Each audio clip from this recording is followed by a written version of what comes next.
Esto es Noticias Venevisión, emisión meridiana. De inmediato, Andrina Yepes y Milagro Zambrano les estaremos presentando las informaciones más importantes ocurridas en Venezuela y el mundo hasta esta hora. Comenzamos en Colombia, donde hay conmoción luego que el senador y precandidato presidencial Miguel Uribe Turbay resultara gravemente herido en un atentado perpetrado este fin de semana. El político permanece en estado de máxima gravedad y con pronóstico reservado en una clínica de Bogotá. La Fiscalía colombiana indicó que Uribe Turbay recibió 2 disparos cuando daba un discurso de campaña en la zona de Modelia, que hace parte de la localidad bogotana de Fontibón, que al parecer le fueron allí propinados por un joven de 15 años, 2 tiros, y luego este joven fue arrestado minutos después en el lugar por el escolta político del político. De inmediato fue socorrido por quienes estaban en el lugar y tras ser estabilizado en la clínica Medicentro, donde recibió los primeros auxilios, fue conducido en ambulancia a la Fundación Santa Fe, uno de los centros médicos más prestigiosos de ese país. Las autoridades trabajan 3 hipótesis sobre los motivos del atentado. Así lo denunció ayer el ministro de Defensa, Pedro Sánchez Suárez, en una declaración que dio a la prensa tras concluir un consejo extraordinario de seguridad en el que participó el presidente Gustavo Petro. El funcionario indicó que no se puede determinar o desvirtuar alguna de ellas. Señaló que podrían agruparlas en 3 grandes grupos y señaló que si fue directamente por tratarse de Miguel Uribe Turbay o si fue por ser político y todo lo que va alrededor de su partido político o si se trata de desestabilizar al gobierno nacional a través de atentados a algunos miembros que piensen diferente a este gobierno. Se suspendieron varios actos políticos a propósito de esta actividad. Bueno, continuamos con más. La primera imagen que se tiene de la aparición del presunto sicario es cuando Miguel Uribe se encontraba en pleno discurso en la calle frente a decenas de personas. Más detalles en el siguiente informe de la Alianza Informativa Latinoamericana. Previo al ataque se le observa tener conversación con una mujer de cabello corto y una maleta en su pecho, a quien las autoridades buscan para determinar si es o no cómplice del adolescente de 14 años, a quien le protegemos la identidad por tratarse de un menor de edad. Segundos después quedó registrado el momento cuando levanta su brazo con el arma en la mano, apunta con dirección a la cabeza del precandidato y comienza a disparar. Todo fue caos. La gente comenzó a gritar y se inició una persecución contra el sicario, quien no huyó en un vehículo, sino corriendo entre las cuadras. Los ciudadanos y el esquema de protección de los políticos presentes no le perdieron la pista. A las 5:30 de la tarde se observa al sospechoso en este video de cámaras de seguridad saliendo del parque corriendo. Solo segundos después, en este video se ve el momento en que el atacante es herido en su pierna izquierda, cae al suelo, se levanta, comienza a correr con dificultad y en un último intento por escapar se gira y dispara. El cruce de disparos sigue, pero el joven sicario parece rendirse. Comienza a caminar y es allí cuando es alcanzado por los escoltas. Segundos después, se le escucha al joven gritar.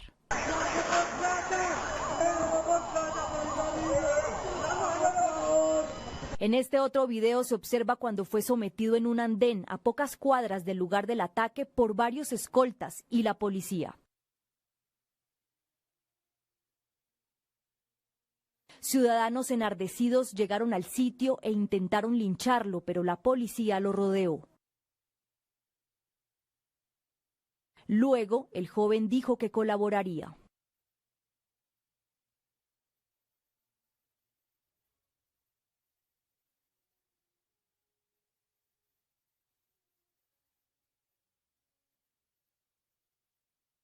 Segundos después, llegó una patrulla.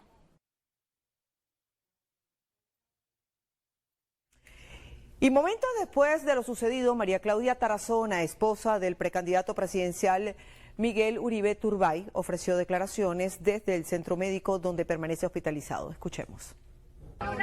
Quiero darles las gracias a todas las personas que se han unido para orar por la vida de Miguel. Quiero darles las gracias a cada uno de los colombianos que ha sido solidario conmigo, con mis hijos y con mi familia. Miguel sigue luchando fuertemente por su vida y les pido a cada uno de ustedes que sigamos en oración fuerte, que no desfallezcamos y que estemos unidos en oración. El día de hoy, la esposa del senador colombiano también publicó un mensaje en sus redes sociales donde pide a las personas no desistir de las oraciones, pues ella resalta que el estado de salud de su esposo Miguel Uribe Turbay necesita de un milagro. Y el presidente de ese país, Gustavo Petro, ordenó investigar a fondo este atentado y afirmó que su gobierno no escatimará esfuerzos para descubrir a los autores intelectuales de este hecho. Asimismo, no descartó que su escolta haya fallado al protegerlo. Escuchemos parte de sus declaraciones. La verdad es aquí esencial. He ordenado que se investigue a la misma escolta, que encontremos, de acuerdo a los protocolos de seguridad, las fallas que hubo, porque siempre que un asesino puede actuar sobre una persona protegida, previamente hay una falla de seguridad.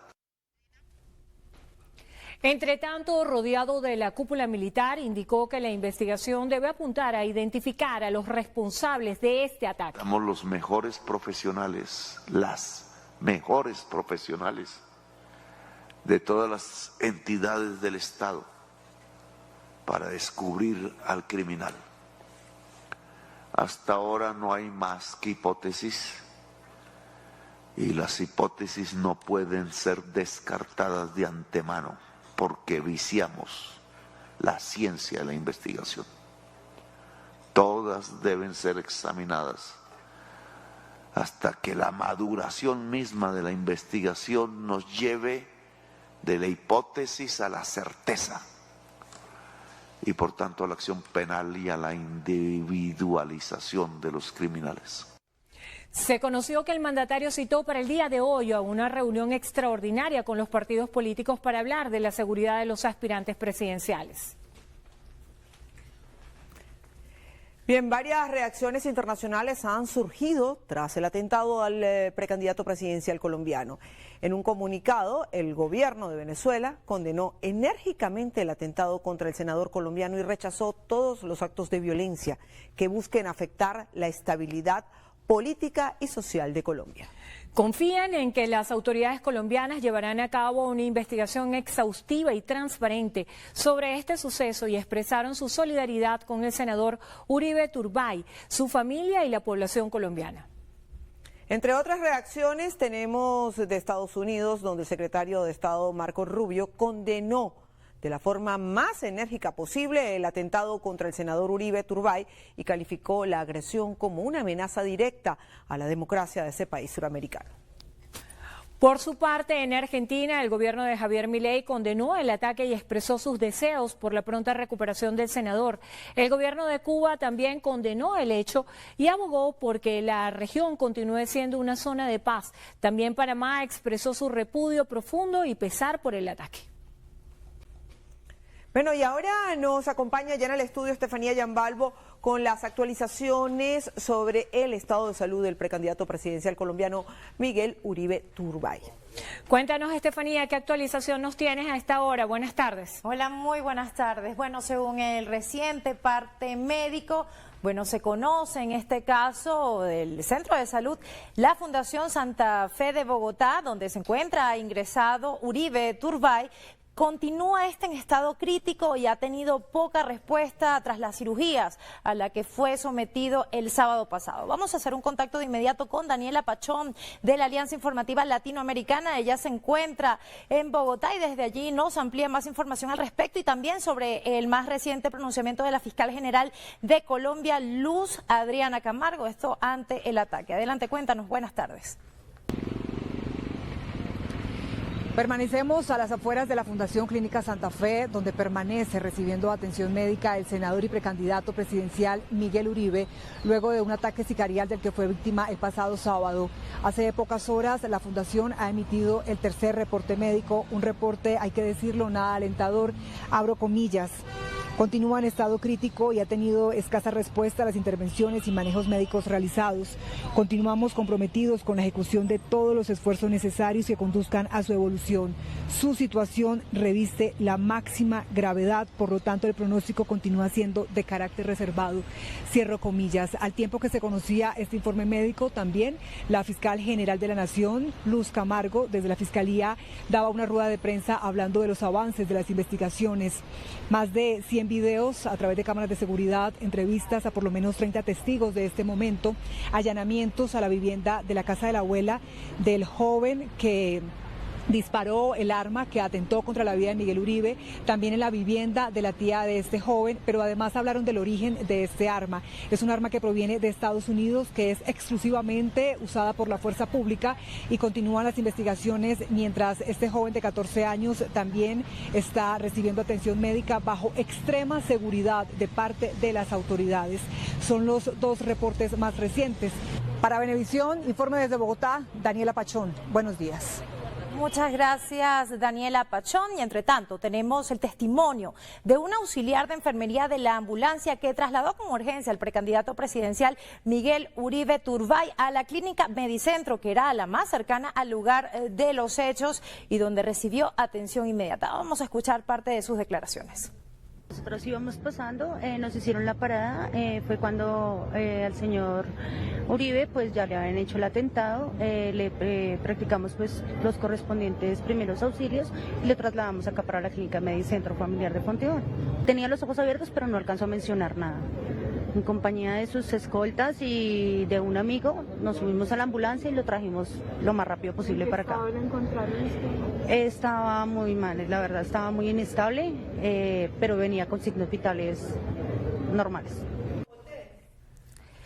Bien, y el ataque contra el senador Miguel Uribe Turbay trajo el recuerdo de la violencia política en Colombia contra candidatos presidenciales, como la que se registró a finales del siglo pasado, cuando fueron asesinados varios aspirantes. Uno de ellos fue Jaime Pardo Leal, candidato presidencial de la Unión Patriótica, quien fue asesinado en la localidad de La Mesa, cercana a Bogotá, en 1987.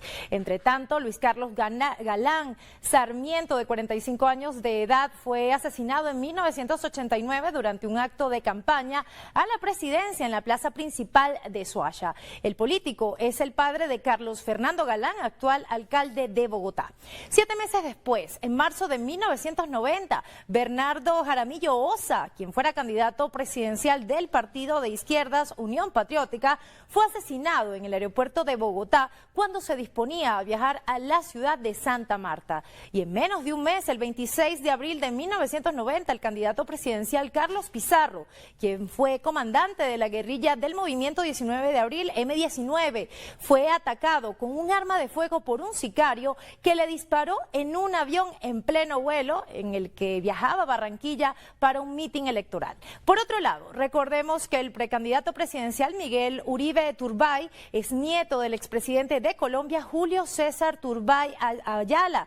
También es hijo del exconcejal conservador Miguel Uribe Londoño y de la periodista Diana Turbay, quien fue asesinada en 1991 durante un fallido rescate cuando estaba secuestrada por el cártel de Medellín.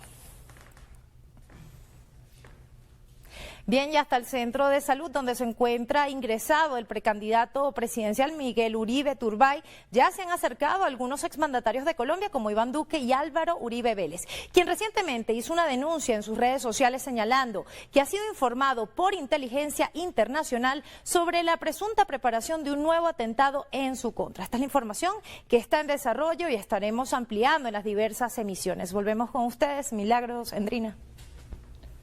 Gracias, Estefanía, bueno, por esta actualización y este recorrido por lo que ha sido el tema de violencia política en Colombia. Continuamos con más, porque hoy entró en vigor la orden ejecutiva firmada por el presidente de Estados Unidos, Donald Trump, que restringe la entrada de ciudadanos venezolanos a territorio norteamericano.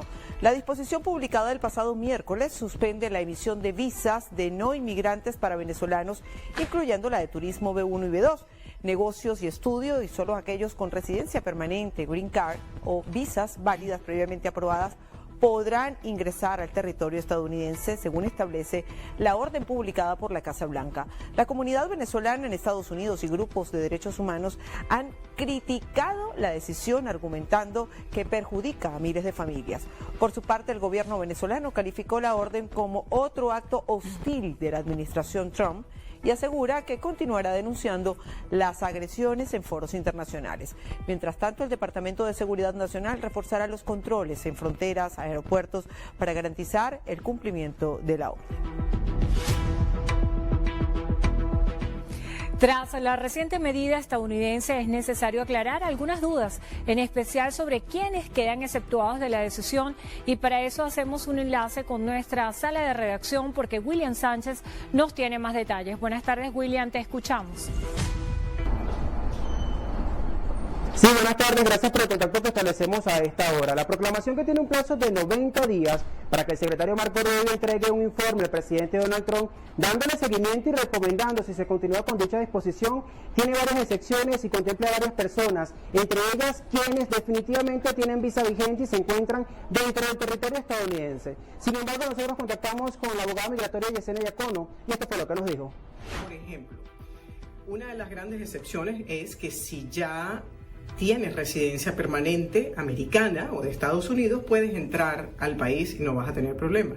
Por otro lado, las personas que tienen una petición de un familiar inmediato americano o estadounidense y ya tienen el proceso, por ejemplo, en la embajada, pueden perfectamente ir a ese proceso siempre y cuando tengan las evidencias correctas relacionadas con esa solicitud, y puede ser aprobada la residencia permanente y entrar a Estados Unidos. Adicional a eso, hay otras categorías de visas que no resultan perjudicadas con las recientes medidas migratorias. Por ejemplo, las personas que vienen para la Copa Mundial de Fútbol, personas que tienen visados o trabajadores de la OTAN, algunas personas que tienen algún tipo de ya medida establecida o de visas establecidas con Estados Unidos. Pero hay un tema particular al cual hay que definitivamente ponerle mucha atención, y es que esto no aplica para las personas que están dentro de Estados Unidos en estos momentos. Es exclusivamente para las personas que están fuera de Estados Unidos, y, porque la medida es muy clara, dice, y personas que aún no tienen las visas. La especialista en temas migratorios asegura que el mismo comunicado con la orden ejecutiva establece que si la persona tiene un proceso humanitario y está dentro de los Estados Unidos, tampoco se verá afectada. Incluso si tú tienes una visa F, M, J y estás adentro de Estados Unidos porque ya estás haciendo uso de ese visado, o tienes una visa de turista y ya estás en Estados Unidos haciendo tu viaje normal, estas visas no se van a ver afectadas. La abogada migratoria recordó que las visas que están explícitamente afectadas son las de turismos y negocios, estudios y visitantes de intercambio. Además, detalló que quienes ya posean una visa no contarán con un proceso para revocarla. Sin embargo, quienes deseen visitar los Estados Unidos deberán mantenerse atentos al desarrollo de esta información, ya que el comunicado norteamericano detalla que las autoridades estarán revisando periódicamente la medida y que pueden cambiarla, editarla o hasta suplementarla. Con estos datos les regreso el pase al estudio. Adelante. Gracias, William. Y precisamente el tema migratorio es motivo de tensión en la ciudad de Los Ángeles, en el estado de California. Miles de manifestantes se han enfrentado con las fuerzas del orden como parte de las protestas que se llevan a cabo en rechazo a las políticas antimigrantes emprendidas por el gobierno del presidente estadounidense Donald Trump. María Elena García, de la Alianza Informativa Latinoamericana, nos amplía los detalles en el siguiente reporte. Veamos. en aparente calma es así como amanece la ciudad de Los Ángeles después de un fin de semana en donde se dieron varias manifestaciones, principalmente aquí en el centro angelino, y que dejaron, entre otras cosas, algunas 40 personas detenidas por cometer delitos, por vandalismo, como podemos ver, algunos autos que fueron quemados, algunos edificios que están llenos de grafiti, algunos negocios vandalizados, y bueno, ellos enfrentarán pues todo el peso de la ley. Tanto la alcaldesa como el gobernador Gavin Newsom lo han dicho en más de una ocasión, la gente tiene derecho a manifestarse, pero de manera pacífica, y aquellos que sean detenidos por no obedecer a los oficiales, entonces van a tener que, pues como lo digo, enfrentar las consecuencias. Hoy se tienen planeadas más manifestaciones durante el día, principalmente en la tarde, y bueno, la petición, como lo digo, es que se espera que sean pacíficas. También, bueno, la preocupación de muchas personas es la presencia de la Guardia Nacional. Eso es lo que de alguna manera ha caldeado mucho los ánimos, hay que decirlo. La gente que se ha manifestado, muchas familias y comunidad inmigrante, no son las que han provocado, pues ahora sí que todas las revueltas, sino a otros grupos que también están ejerciendo presión porque no están de acuerdo en el proceder de la administración de Donald Trump. Y hay que decirlo, tampoco el gobernador, quien ha dicho está pensando en demandar a la administración porque no siguió el debido proceso antes de mandar a la Guardia Nacional, la cual en este momento está resguardando edificios federales como las Cortes, a fin de que pues no sean vandalizados por parte de los manifestantes. Ese es mi reporte desde Los Ángeles, California. Mariana García Villalobos, para la Alianza Informativa Latinoamericana. Gracias. Ecuador exigirá visa de tránsito a ciudadanos de Venezuela y otros países que actualmente ya requieren visa de ingreso, alegando que se trata de una medida más para fortalecer la seguridad del Estado y el control migratorio. El Ministerio de Relaciones Exteriores y Movilidad Humana anunció la medida, aunque no especifica la fecha en que entrará en vigor. Esta disposición, que aplicaría a ciudadanos de 45 países, entre ellos Venezuela, Afganistán, Angola, Bangladesh, Camerún, Cuba, Egipto, Etiopía, Filipinas, Vietnam, Haití, China, Mali, Costa del Marfil, Sudán, entre otros.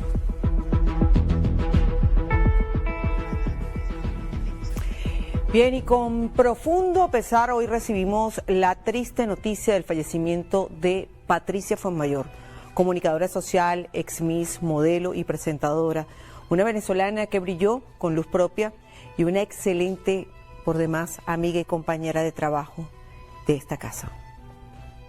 Hoy nos dejó tras una valiente batalla contra el cáncer.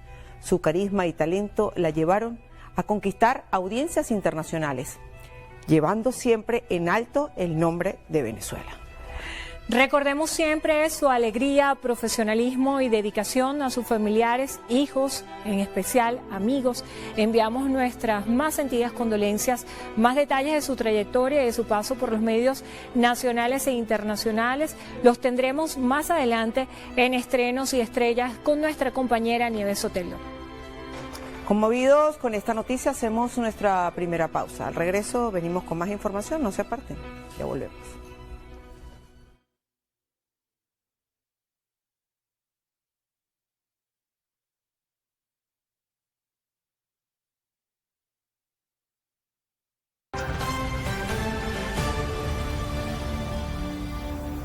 Continuamos con más. En Táchira, Protección Civil no reportó daños en el territorio luego del sismo de magnitud 6.4 que estremeció a Colombia, con epicentro a 50 kilómetros de Bogotá, en la cara oriental de la cordillera de los Andes. Marina Glot nos amplía.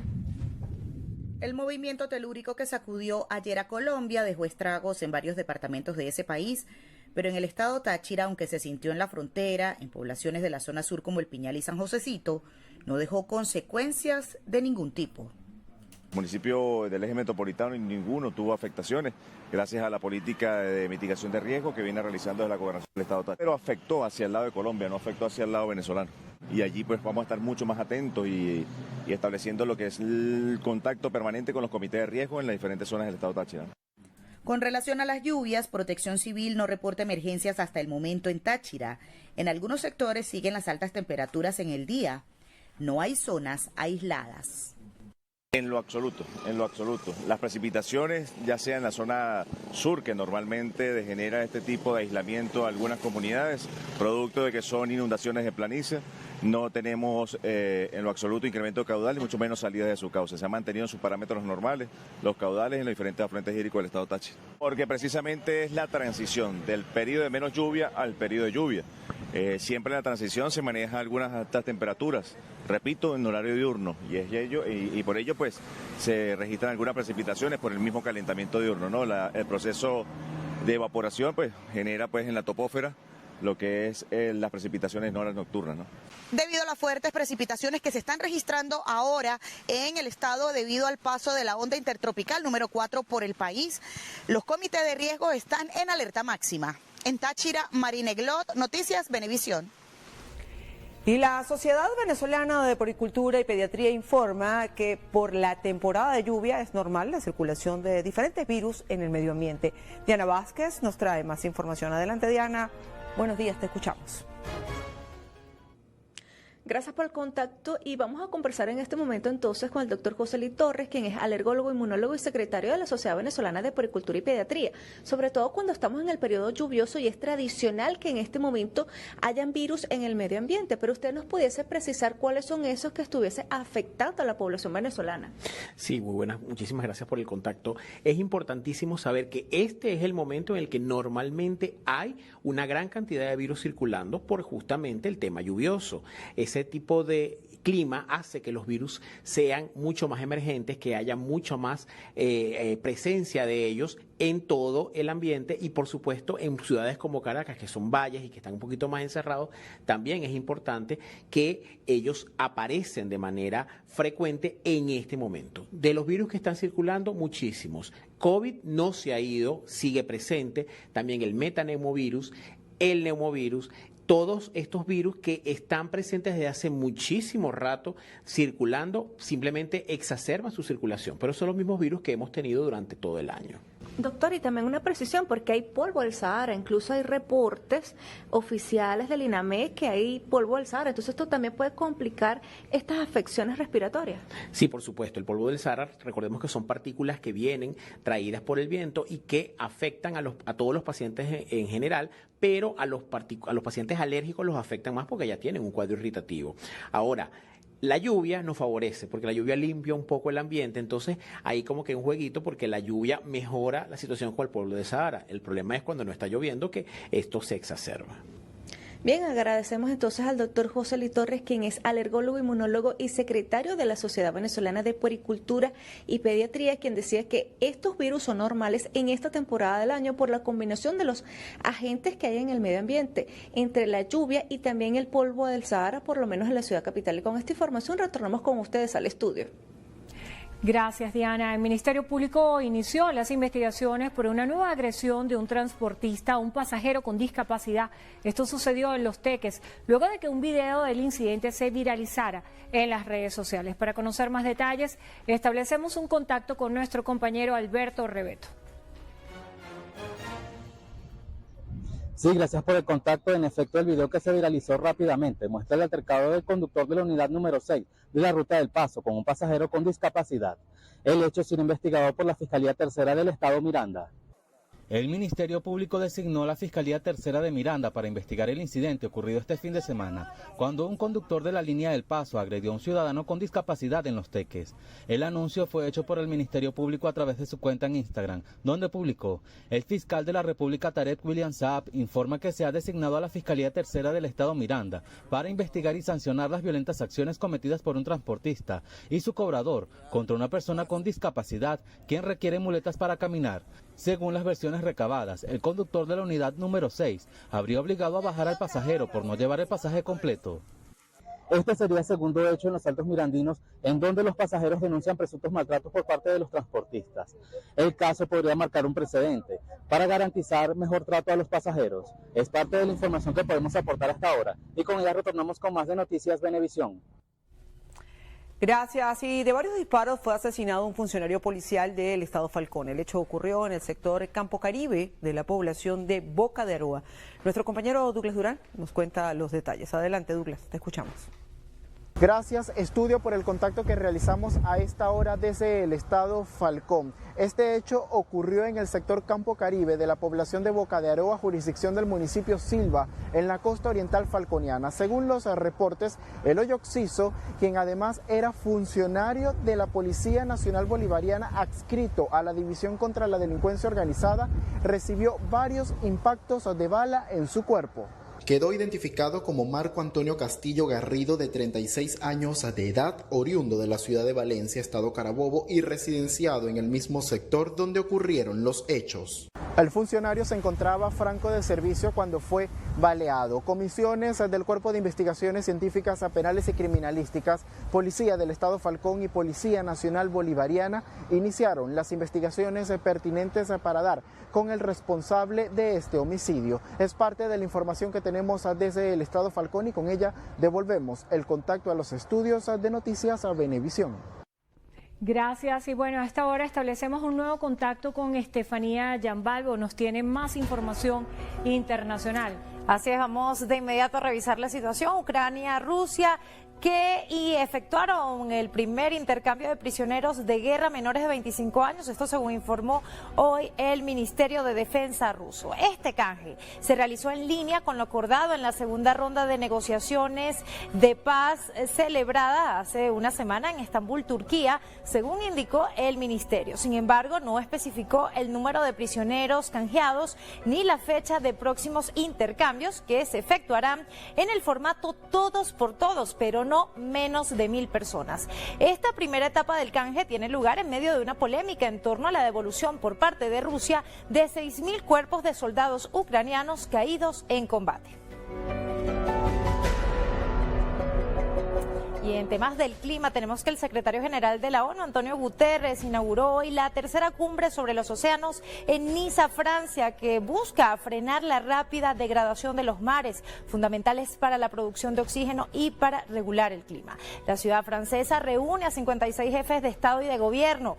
Es coorganizada por Francia y Costa Rica entre el 9 y el 13 de junio, un encuentro en Niza que tendrá como misión principal frenar la crisis sin precedentes que, según alertan los científicos, atraviesan los océanos por culpa del calentamiento del clima, la contaminación de plásticos, la explotación de hidrocarburos, la pérdida de ecosistemas marinos, el transporte marítimo y la sobreexplotación de la pesca. La cumbre de Niza tendrá como una de las grandes metas obtener la ratificación del acuerdo sobre la conservación y uso sostenible de la biodiversidad marina, más allá de las jurisdicciones nacionales, aprobado por la ONU en septiembre de 2023 con la firma de varios países, más de 100. Este tratado busca crear nuevas áreas marinas protegidas en las conocidas como aguas internacionales, fuera de jurisdicciones nacionales, un espacio que representa 60% de la superficie de los océanos y la mitad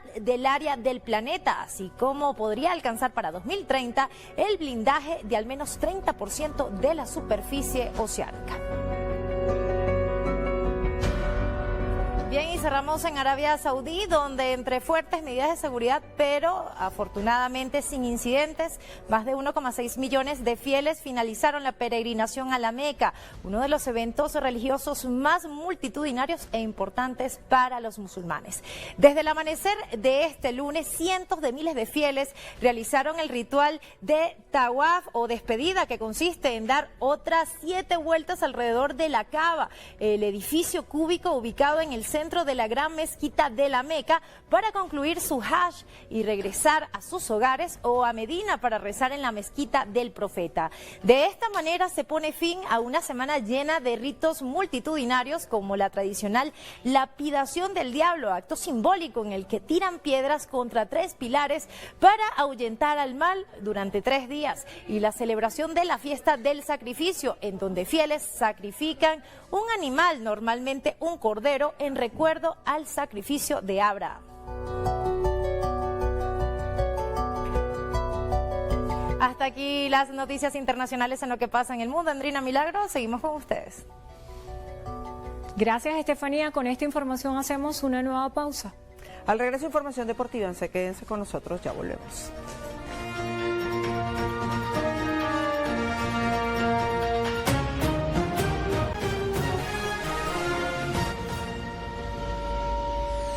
Continuamos con más, esto es Noticias Venevisión y llegó el momento de revisar la información deportiva. Ya con nosotros está nuestro querido amigo Gregorio Rojas para que nos cuente todos los detalles. ¿Cómo está, muchachas? Bueno, comenzando una semana importante, ¿no? Para el fútbol venezolano, para nuestra Vinotinto, después de esa victoria que todavía, ojo, porque fue el viernes en la noche, la gente se fue a celebrar la victoria de la Vinotinto y toca es hablar hoy más bien del juego ya de este martes que va por la pantalla de Venevisión, Uruguay contra Venezuela, todo el éxito para nuestra selección.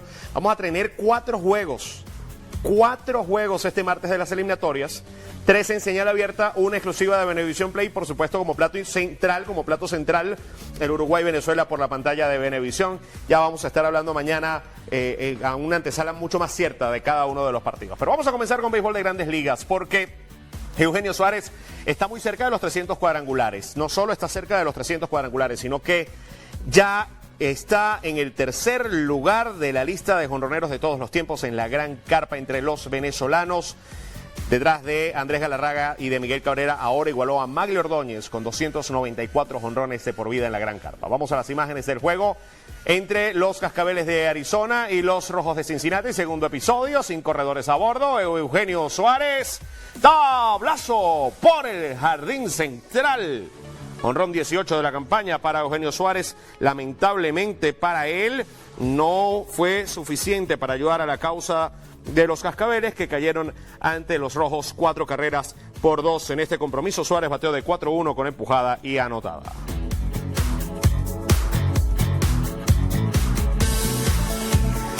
Hay historias épicas en el deporte venezolano para revisar sin duda este fin de semana. La de Eugenio Suárez, la de la selección de baloncesto, que vamos a revisar en breve, y la de Junior Alvarado, que consiguió la doble corona del hipismo, es decir, ganar 2 de los 3 episodios de la triple corona del hipismo estadounidense. El Kentucky Derby lo ganó, no pudo hacerse con el Preakness Stakes, sí lo hizo el caballo rival inmediato, Journalism o periodismo, y finalmente se hizo con el Belmont Stakes este día sábado en la tercera etapa de las 3 de la triple corona del hipismo. Vamos a las imágenes de la carrera en el hipódromo de Saratoga. Ahí vemos la salida de la carrera de este evento que, recordamos, había logrado su primera victoria en el Derby de Kentucky, el jinete venezolano Junior Alvarado con la yegua, con el ejemplar Sovereignty, o soberanía en español. Había recibido, por cierto, una multa después de la carrera de Kentucky y ahora, bueno, la bolsa ascendió a $2 millones. Recibe el ganador el prestigioso trofeo August Belmont y una manta de claveles blancos. Recordamos que la carrera de Kentucky es conocida como la carrera de las rosas por la manta de rosas que se dispone para el ganador. Así que, bueno, notable por la remontada en la última milla, consolidando su nombre en el hipismo mundial. Ya había ganado la Saudi Cup, fue el primer venezolano en ganar la Saudi Cup, la carrera de caballos más rica del mundo, con el ejemplar Señor Buscador. Enhorabuena para el venezolano Junior Alvarado. Campeones sudamericanos, mundialistas y ahora presentes en el podio de la Copa América Sub-16 de baloncesto. Ese es el resumen curricular de los jugadores de la selección de baloncesto Sub-16 de Venezuela, que se quedaron con la tercera plaza tras vencer a Puerto Rico este domingo por la noche. Vamos a las imágenes de lo que fue el juego por el tercer lugar en Ciudad Juárez, en el norte de México. Venezuela había tenido grandes rendimientos y tenía que confirmar todo esto en la jornada de ayer, 84-76, la victoria de nuestro combinado con Julio Vázquez como jugador más destacado con 20.7 rebotes, 3 asistencias. Deiker Torres aportó 14 puntos, 1 rebote, par de asistencias. Carlos Pérez tuvo 12 puntos, 3 rebotes, 4 asistencias. Enhorabuena para la Sub-16, que ya apunta al Mundial de la categoría con esa histórica clasificación. Vamos a hablar del mejor baloncesto del mundo, el de la NBA, porque tras el tropiezo en el primer juego en su casa, en el Paycom Center de Oklahoma City, el Thunder reaccionó de forma contundente tras vencer a los Pacers de Indiana 123-107. Dominante presentación de principio a fin del equipo de Oklahoma, con Shai Gilgeous-Alexander como jugador más destacado, con 34 puntos, 5 rebotes, 8 asistencias, 4 robos de balón. Tyrese Haliburton, el mejor por Indiana, 17 puntos, 3 rebotes, 6 asistencias, 2 robos, 2 bloqueos. El juego número 3, el miércoles, la serie se traslada a Indiana para los juegos 3 y 4. Con 40 años, Cristiano Ronaldo sigue ganando lauros importantes para su carrera. Ha sumado uno más, siendo también importante para su equipo, no siendo mera comparsa o siendo un cono en la cancha, no. Tuvo un pase clave para el primer gol y además anotó el segundo gol de lo que fue el empate a 2 entre Portugal y España en un partido que se fue a los penales y que terminó con la victoria lusa 5-3. Vamos a las imágenes del partido en el Fußball Arena München o en el Allianz Arena de Múnich, como ustedes prefieran. España se fue al frente al minuto 20 de este choque con un tanto de Martín Zubimendi. En esta jugada, Cristiano Ronaldo recibió al borde del fuera de juego un pase, llevó el recibir ese pase a toda Portugal, a lanzarse al frente, y eso terminó en el gol de Nuno Méndez al 26. Mikel Oyarzábal con una gran definición puso al frente a España de nueva cuenta al 45. Y el bicho dijo ¡sí! Para el empate a 2 al minuto 61. ¡Sí! 2-2. Y así se fueron a los penales. Luego Morata falló el cuarto penal de España, el único fallo de la roja, mientras que apareció ya para el quinto penal Rubén Neves, para el segundo título de la Nations League para los rusos ante su rival ibérico y que venía de ser campeón de Europa el año pasado. Portugal y Cristiano se permiten soñar para el año que viene. Portugal campeón. Hablando de soñar, los aficionados del tenis sueñan con que regresen los días de Roger Federer, Rafael Nadal, de Novak Djokovic, que ya está potencialmente en las últimas imágenes de su carrera. Y ahora parece que la sucesión de eras se completó este domingo con no una gran final, una mega final entre Carlos Alcaraz y Jannik Sinner de 5 horas, de 5 sets, y que vio una de las remontadas más increíbles en la historia del tenis internacional. Vamos a las imágenes de la final de caballeros de Roland Garros en la cancha Philippe Chatrier. Ahí vemos la entrada de Jannik Sinner, número 1 del mundo, con el número 1 en la línea ante Carlos Alcaraz. El primer set fue para el italiano, que se hizo con ese parcial 6-4. Luego el segundo parcial en tiebreak 7-6. Y todo parecía bajo control para Sinner. Alcaraz reaccionó en el tercer set, se lo llevó 6-4. Hasta ese punto iban 3 horas de partido.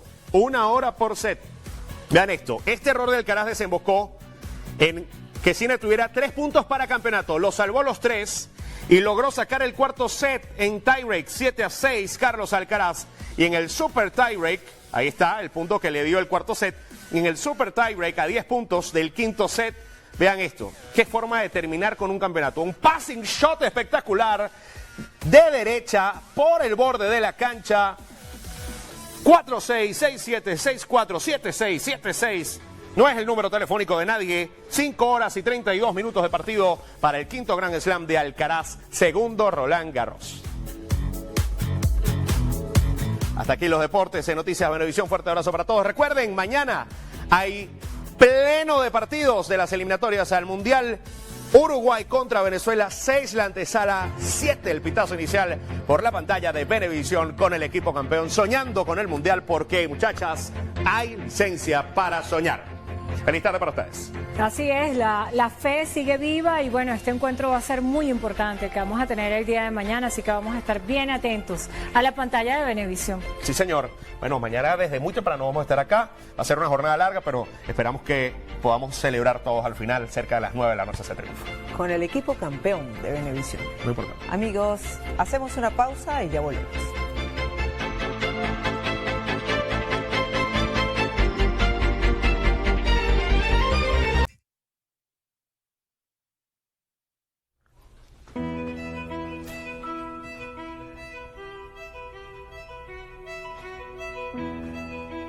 Bueno, continuamos con más. A esta hora ya está aquí en el estudio con nosotros nuestra compañera Nieves Soteldo. Así es, Sandrina, Milagros, una lamentable noticia entristece al mundo de la televisión y es que falleció la comunicadora social, ex reina de belleza, modelo y presentadora venezolana, Patricia Fuenmayor, en la ciudad de Nueva York. En Noticias Venevisión la recordaremos como una de las periodistas pioneras de las noticias del clima y el estado del tiempo.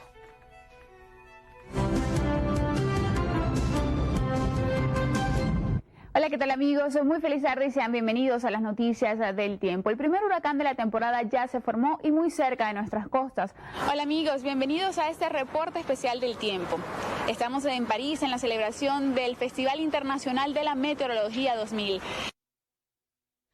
Patricia Fuenmayor nació en Maracaibo, estado Zulia. Trabajó en Noticiero Venevisión entre los años 1998 y 2001. También fue animadora en Buscando una Estrella en Super Sábado Sensacional. Se caracterizó por su profesionalismo, simpatía y carisma. Actualmente se encontraba trabajando para Despierta América y Edición Digital en Estados Unidos.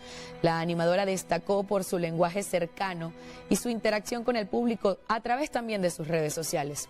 A sus 19 años, Patricia Fuenmayor fue Miss Zulia en el Miss Venezuela del año 1997 y al convertirse en finalista, se coronó como Reina Sudamericana. Se caracterizó también por su excelente trabajo en la televisión nacional e internacional. Siempre recordaremos su alegría, profesionalismo y dedicación. Su partida deja un vacío en el medio artístico y periodístico. A sus familiares, consuelo y paz a su alma. A través de las redes sociales, distintas personalidades venezolanas y también internacionales dieron a conocer su mensaje para los familiares de Patricia. Por ejemplo, su compañero en Sábado Sensacional, Leonardo Villalobos. Esa gente bonita, buena energía, sonriente, buena compañera, bella amiga. Fue un placer haber transitado contigo en algún lugar del camino.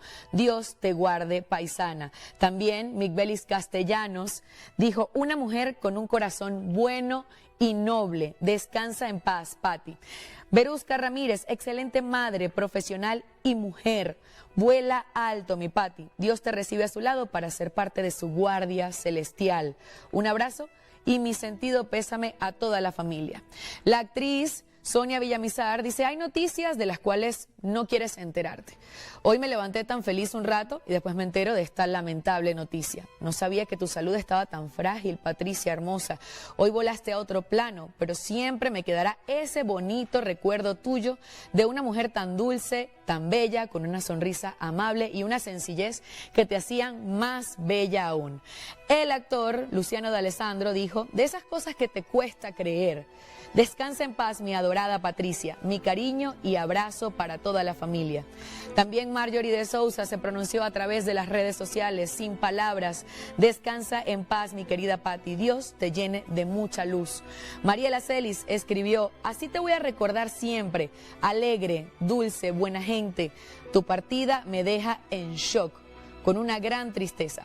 Mis condolencias a toda tu familia y fortaleza para tu esposo e hijos por este duro momento. Que en paz descanse Patricia Fuenmayor. Parte de las impresiones que generó esta triste noticia a través de las redes sociales. Con esto finalizamos Estrenos y Estrellas el día de hoy. Condolencias a sus familiares y paz a su alma. Pati, desde esta casa, tu casa, Noticias Venevisión, siempre te vamos a recordar. Gracias a todos por acompañarnos. No hay palabras.